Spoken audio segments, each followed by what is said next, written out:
ladies out there, ladies, don't, when you that close to my ear, it sends some little chills and like some little electrolytes and stuff like that through my body. Rebirth. And then it make me want to just jump on it like rebirth. Yeah. For real, you better watch it.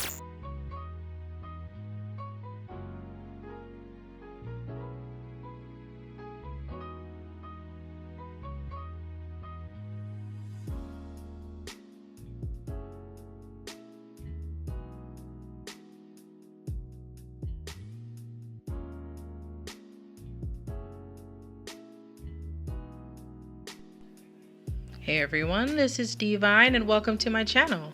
If this is the first time you're visiting this channel, make sure you hit that subscribe button and turn on your notifications as well so that when I upload new videos, you're the first to know. Now, Bobby V, formerly known as Bobby Valentino, was one of the fastest rising stars in R&B during the mid-2000s. He had an explosive rise to the top with hits like Slow Down and Anonymous taking the entire world by storm. He was featured on tracks for big names like Ludacris and Lil Wayne, and has collaborated with countless others. Bobby V was poised to become one of the biggest names in R&B, but after a series of missteps and scandals, Bobby V found himself in almost absolute obscurity. How does an artist go from pretty much the top of the game with one of the freshest sounds in the genre to being the butt of countless jokes and memes shared all over the internet? We're about to find out. Bobby V was born on February 27, 1980 in Jackson, Mississippi as Bobby Marcel Wilson, named after his father, Bobby L. Wilson. His family soon moved to Atlanta, Georgia, where he was raised in a pretty traditional household. His father was a breadwinner, starting out as a preacher before switching to agriculture, working with the University of Georgia as the gardening program director for over 20 years.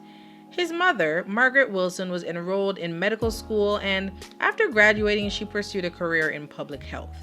That's when their financial roles were reversed, and Margaret started earning way more money than her husband. Bobby maintains that he still saw his father as a strong man and a great father, despite the shift. After he retired, Bobby Sr. and his wife co-founded the Metro Atlanta Urban Farm, which is a 5-acre property in College Park. This move helped to level the playing field financially in Bobby's home. And they didn't always have the perfect marriage. In an interview that he did with XO Nicole, he explained that a lot of the time his mother had to be really strong, which he believes a lot of new age women, as he put it, are lacking. He stated that when things get tough, people are quick to write the relationship off as messed up. They don't stick it out anymore, at least not like his parents did. Witnessing this dynamic at home really helped to shape his whole mindset about love and relationships. Now, growing up, he attended North Atlanta High School, where he became notorious for singing on the school bus almost every single day. He realized from early on that he wanted to be an R&B singer. He grew up listening to greats like Marvin Gaye, the Isley Brothers, Michael Jackson, and his love for their music inspired him to pursue his own music career. Now, initially, his parents were very skeptical, thinking that he couldn't possibly be serious about music at his age. They figured that the possibility of their son actually securing a record deal was even more unlikely. But Bobby was determined to make it as an artist.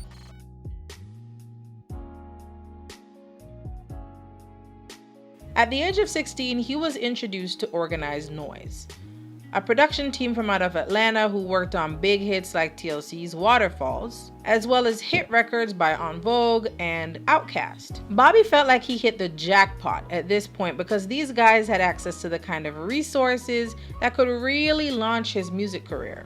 He and 3 other young men, Daryl Allen, Brandon Brown, and Byron Reeder, came together under the direction of producer Eric Johnston and former TLC manager Ian Burke to form a vocal group known as Mista. By 1996, Mista released their first single, Blackberry Molasses, and with their smooth Boys to Men style delivery, The song became a hit, but when they released their self-titled first album, things started going downhill for these boys, as it did not do as well as their first single.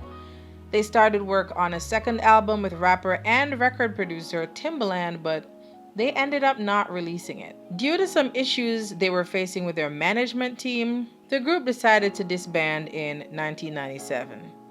Now, while reflecting on his time in the boy group, Bobby stated that being in the group was definitely a learning experience, as it shows how you can be here one day and gone tomorrow.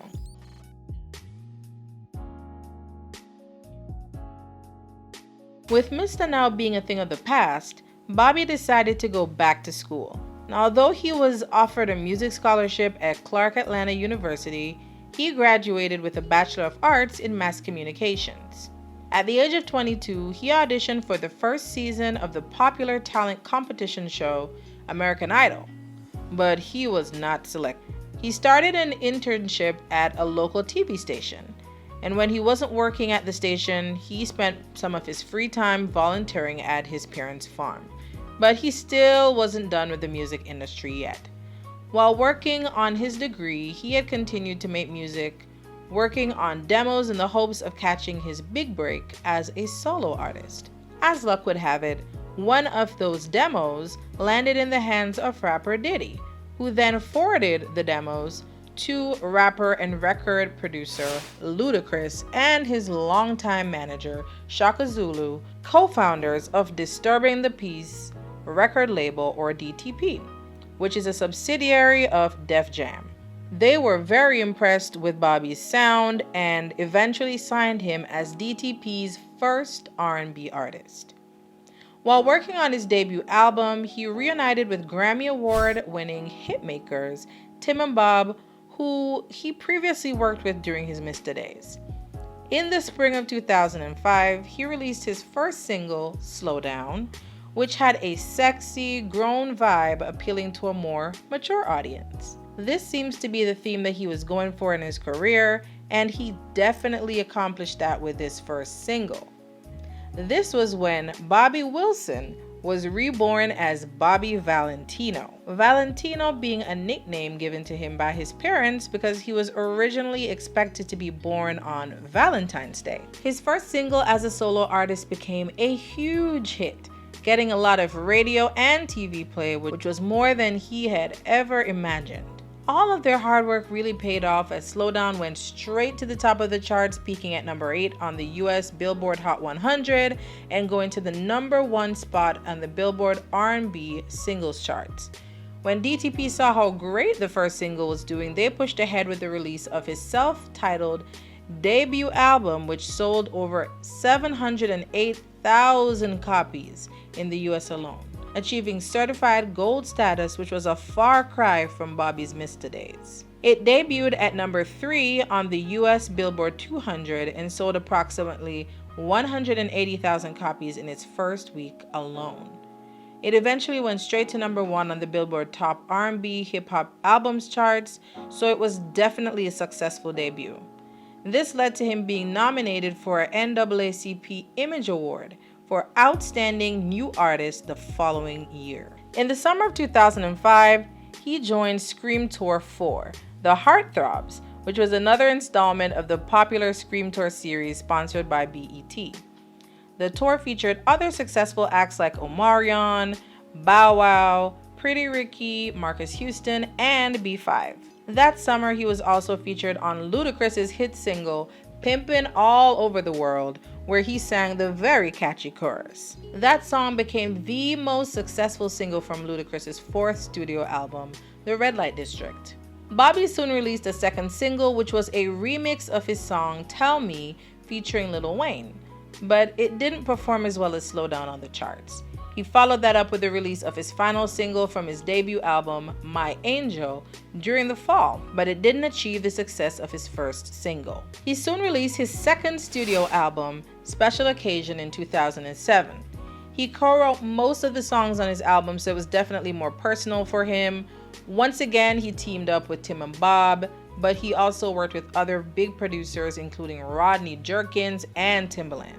At the same time that they were working on this album, Bobby encountered a major problem with his stage name. It turned out that there was already an artist in the UK who had been going by the name of Bobby Valentino for well over 35 years.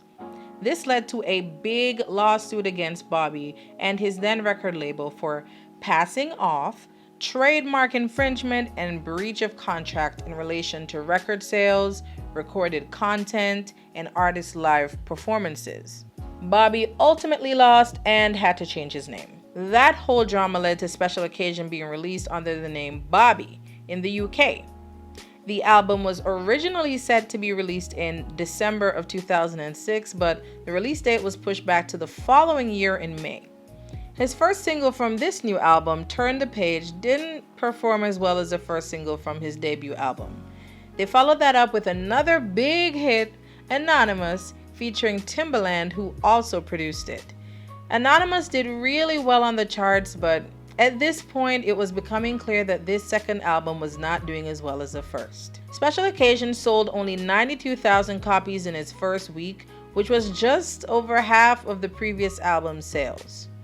Eventually, the album climbed to the #1 spot on the Billboard Top R&B Hip Hop Albums charts, achieving certified gold status in the US. So I'm not going to say it didn't do well overall, just not as well as Bobby and his team may have expected. With the somewhat lackluster performance of his second album, he realized that he really needed to do something drastic in order to revive his dwindling career.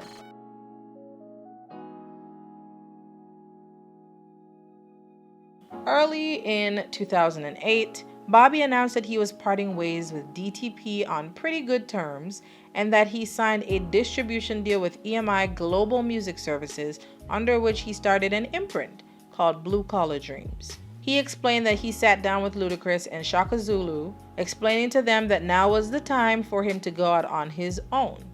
And he felt that this move would be a leap of faith that would help to take his career to that next level. According to him, they were both supportive of his decision. During this period of change in his career, he dropped his first EP by the name of Come With Me. It was released in March 2008 on iTunes, just 3 weeks after he announced that he was leaving DTP. He stated that the focus of the album was the Bobby Valentino experience, and according to him, this was an experience that his fans had never been on before. Everything was produced and written by him, so he felt that this was really showing people what he was made of. He wanted to take everyone on this journey with him, and he guaranteed that it would be a good experience. The EP featured the single Another Life, which seems to have been well received online, and he also did a remake of the Marvin Gaye classic, What's Going On. He was featured on Lil Wayne's Mrs. Officer, which was the 4th single off of his album, The Carter 3. The single featured Bobby and rapper Kid Kid and really helped to create a well-needed buzz for him while he worked on his own projects trying to reinvent himself. His 3rd studio album and the first under Blue Collar Dreams was originally called Underground Love, but it was ultimately changed to The Rebirth. The album was released in February 2009 under his new stage name, Bobby V. It was a bit of a departure from his previous albums. It had a more mature sound. Many of the songs dealt with relationships and had less to do with the Playboy antics covered in his previous albums. While it didn't perform as well as his previous albums, it still managed to peak at #1 on the US Billboard Top R&B Hip Hop Albums charts. The first single, Beep, featured rapper Young Jock, and it was released on iTunes in October 2008, reaching number 55 on the Billboard Hot 100, while his second single, Hands on Me, charted at number 56. Besides working with longtime collaborators Tim and Bob, he expressed how honored he was to be able to work with Grammy Award winner Raphael Saadiq, who produced Just Me and You for the album. The song is actually a cover of Sadiq's 1991 hit song with the same name. Bobby V also made his own production debut with the song Make You Say, that was inspired by the hook that he wrote for Lil Wayne's song Mrs. Officer. His music career continued to experience a gradual decline. In March 2011, he released his 4th studio album, Fly on the Wall, which was his second album under his Blue Collar Dreams imprint. Its first week sales in the US were lackluster, at just 38,000 copies, and quickly fell from number 9 to number 60 on the US Billboard 100 charts in the space of just 1 week. He immediately started working on his 5th studio album, which was released the following year, called Dusk Till Dawn, featuring artists like Lil Wayne, Future, and Gucci Mane. This album totally flopped, selling only 5,000 copies in its first week. In 2013, he also released an EP called Peach Moon, which he promoted on his Journey to Peach Moon web series, and this was the first EP ever released under his imprint and featured just 6 songs. He decided to diversify his brand and partnered with Michael Cassell in January 2016 so that he could get assistance with media direction, investments, and management. That partnership led to his acting debut in the BET film Hollywood Hearts. His imprint teamed up with Tangi B. Moore of Tier 2 Films, who wrote, directed, and executive produced a romantic drama that was released later that year. And it told the story of a music artist, played by Bobby V, who got caught up in the music industry and the playboy lifestyle, unable to give up his wild ways for the woman he claims to love. After a tragic turn of events, he realizes that there are more important things in life. He explained in an interview that he wanted to do a mini-movie for his next album. So far, this is his only venture in the acting industry.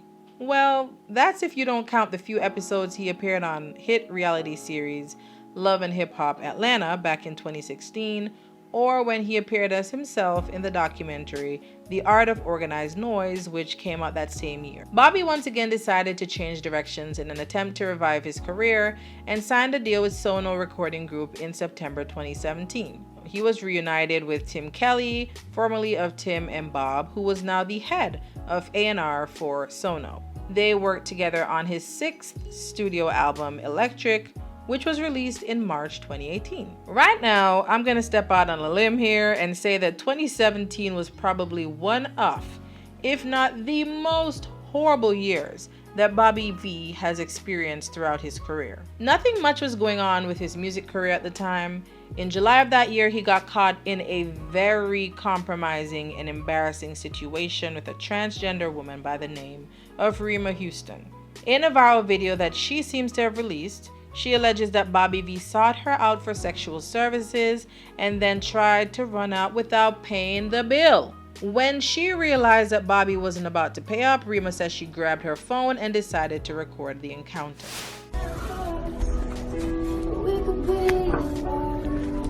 Bobby V, y'all.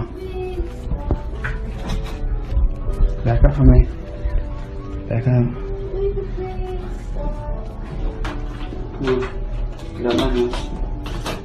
Get out my house. Get out my house. Bobby V, y'all. Bobby Valentino, running. You forgot your shoes and your keys. If you want it back, bring me some money. Call me so I can tell you the price, Bobby V. Don't run, Bobby Valentino. Come here. Come on, Bo. In the video, you can see a half-dressed man who appears to be Bobby running away from Rima's apartment, covering his face in an attempt to conceal his identity. But that didn't work quite well for him, and soon the video was all over the internet, with pretty much everyone believing that he was indeed the man in the video. Now, according to Rima, he was in such a rush to leave her apartment after she confronted him that he even left his shoes and car keys behind. She then uploaded the video to social media to expose him to his fans. Of course, everyone was shocked when the video surfaced because of the scandalous claims being made by Miss Houston. She later addressed the situation on her Facebook account, saying, "Let me say this. What I did to Bobby Valentino was on the basis he didn't have his coin. So to play with my money is to play with my life, like any girl would do. Don't expose but extort and get what's rightfully yours, either voluntarily or involuntarily. I don't care who doesn't respect my decision because my bank account will respect it the most. #period. After the release of Rima's video, there were other transgender women who made similar claims about their involvement with Bobby V. Rima then went on full attack mode, filing a lawsuit against him, making several claims including battery, assault, and stalking. She claims that he harassed and threatened her after she revealed to the world that he was secretly sleeping with transgender women. He didn't even really try to deny that he was a man in the video and ended up countersuing, claiming that he had no idea that Houston was a transgender woman when they initially met up and that she tried to extort him afterward. At the time, Houston implied that she was a sex worker and that she had been approached by Bobby V for her services. Bobby's team outright denied that he had any sexual relations with an escort and that he was being extorted by Miss Houston. They released a statement saying misrepresentation and deception were maliciously used to target Bobby V. During the encounter, Bobby V was victimized and threatened by acts of extortion, which continued after his departure was captured on video. His legal team argued that she took an unauthorized video of him during their late-night encounter, and when he asked about it, she threatened to release it on social media unless he paid her thousands of dollars. Miss Houston soon changed her tune as she appeared on several shows to talk about what went down between them. Houston spoke to BET exclusively and gave her side of the story with the details changing. She detailed her first meeting with Bobby, where he offered to help her to kickstart her career, allegedly, by featuring her in one of his new music videos. But when they had a second meeting later on in her apartment, she claims that Bobby tried to engage her in sexual activity, which she then declined. She stated, "I feel that Bobby's intentions was to not embarrass himself to say he wanted to have sex with a transgender woman in front of a bunch of heterosexual women.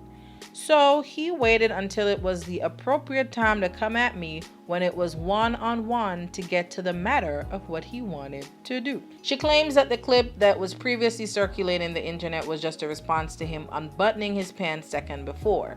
So her story has now shifted from being a sex worker and trying to collect payment for services rendered to being a woman who was trying to build her career and be professional, but was propositioned by the man who offered to help her. They were scheduled to be in court on August 25th of that year, but Rima revealed on social media that Bobby didn't even show up, so the case against her was dismissed.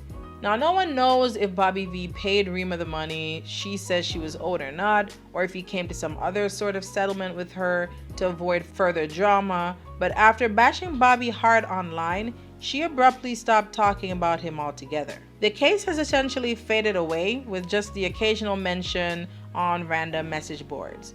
But I think what shocked a lot of people was that for over a decade, Bobby V has lived this playboy lifestyle, essentially, and given the impression at least that he was totally into cisgender women. A lot of his music also helped to fuel this perception, and many of his fans were thrown when these allegations were made against him that he was soliciting sexual services from transgender women. Within the Black community, there are some people who find this a bit off-putting. As bad as that might seem, or as not politically correct as that might sound, it's just the truth. So, if the allegations are in fact true, then he would definitely not have wanted that information to get out and possibly ruin the image that he had created for himself. And of course, after the news broke, he did become the butt of many horrible jokes and memes that were shared all over the internet, and that is something that is really hard to live down. That same year, while all this drama was going down with Rima Houston, Bobby went to social media to make another shocking revelation. He became a father for the first time to a baby girl who was named Lilac Valentina.